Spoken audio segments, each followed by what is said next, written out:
नमस्कार दर्शकों, क्या आप जानते हैं कि शिव जी को तुलसी के पत्ते क्यों नहीं चढ़ाते हैं? अगर नहीं तो जुड़े रहिए वीडियो के अंत तक। एक बार इंद्रदेव गुरु बृहस्पति के साथ कैलाश पर शिव जी के दर्शन के लिए जा रहे थे। तभी महादेव इंद्र की परीक्षा लेने के लिए एक योगी का वेश धारण कर उनके रास्ते में बैठ गए।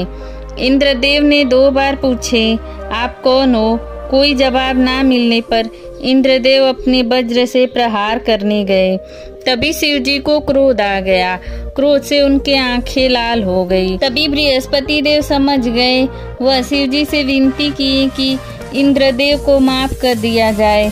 तभी शिव जी ने अपनी आंखें समुद्र की तरफ कर लिए और वह स्थान था जहाँ समुद्र और गंगा जी का मिलाप होता है, जिसे आज हम गंगा सागर के नाम से जानते हैं। शिव जी के क्रोधाग्नि से एक बालक का जन्म हुआ। वह जोर जोर से रोने लगा। उसकी रोने की आवाज सुनकर सभी बहरे हो गए। तभी सारे देवता ब्रह्मा जी के पास गए। तब ब्रह्मा जी ने ध्वनि का अनुसरण करते हुए समुद्र तक पहुंच गए। तब ब्रह्मा जी उस बालक को उठा लिए। वह बालक ब्रह्मा जी का गला दबाने लगा, जिसके कारण उनके आंखों से आंसू आने लगे। ब्रह्मा जी ने इनका नाम जालंधर रख दिया। समुद्र ने उसका पालन पोषण किया और शुक्राचार्य को बुलाकर बालक का राज्याभिषेक किया गया।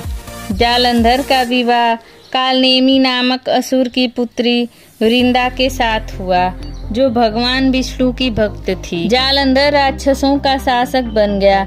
उसकी शक्ति वृंदा के पवित्र पति धर्म के कारण थी। सब पर विजय प्राप्त करने लगा।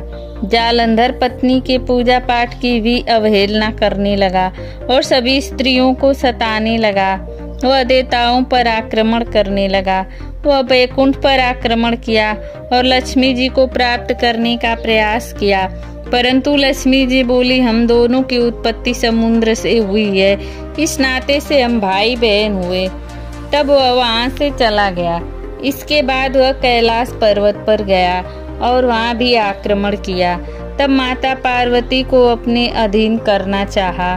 माता पार्वती को क्रोध आ गया और शिव जी के साथ उसका भयंकर युद्ध हुआ, परंतु महादेव का हर प्रहार विफल होते जा रहा था। तब भगवान विष्णु जी ने जालंधर का रूप धारण कर वृंदा के समक्ष पहुँचे।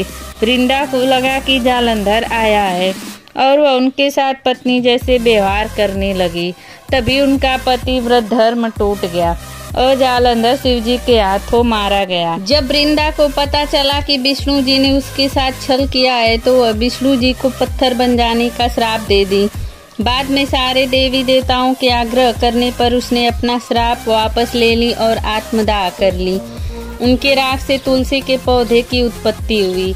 इधर विष्णु जी ने उसके श्राप का मान रखने के लिए शालिग्राम, जो पत्थर होता है, उनके रूप में प्रकट हुए और देवताओं ने कार्तिक मास की शुक्ल पक्ष की द्वादशी तिथि को तुलसी और शालिग्राम का विवाह करवाया। यह विवाह आज भी लोग धूमधाम से करवाते हैं।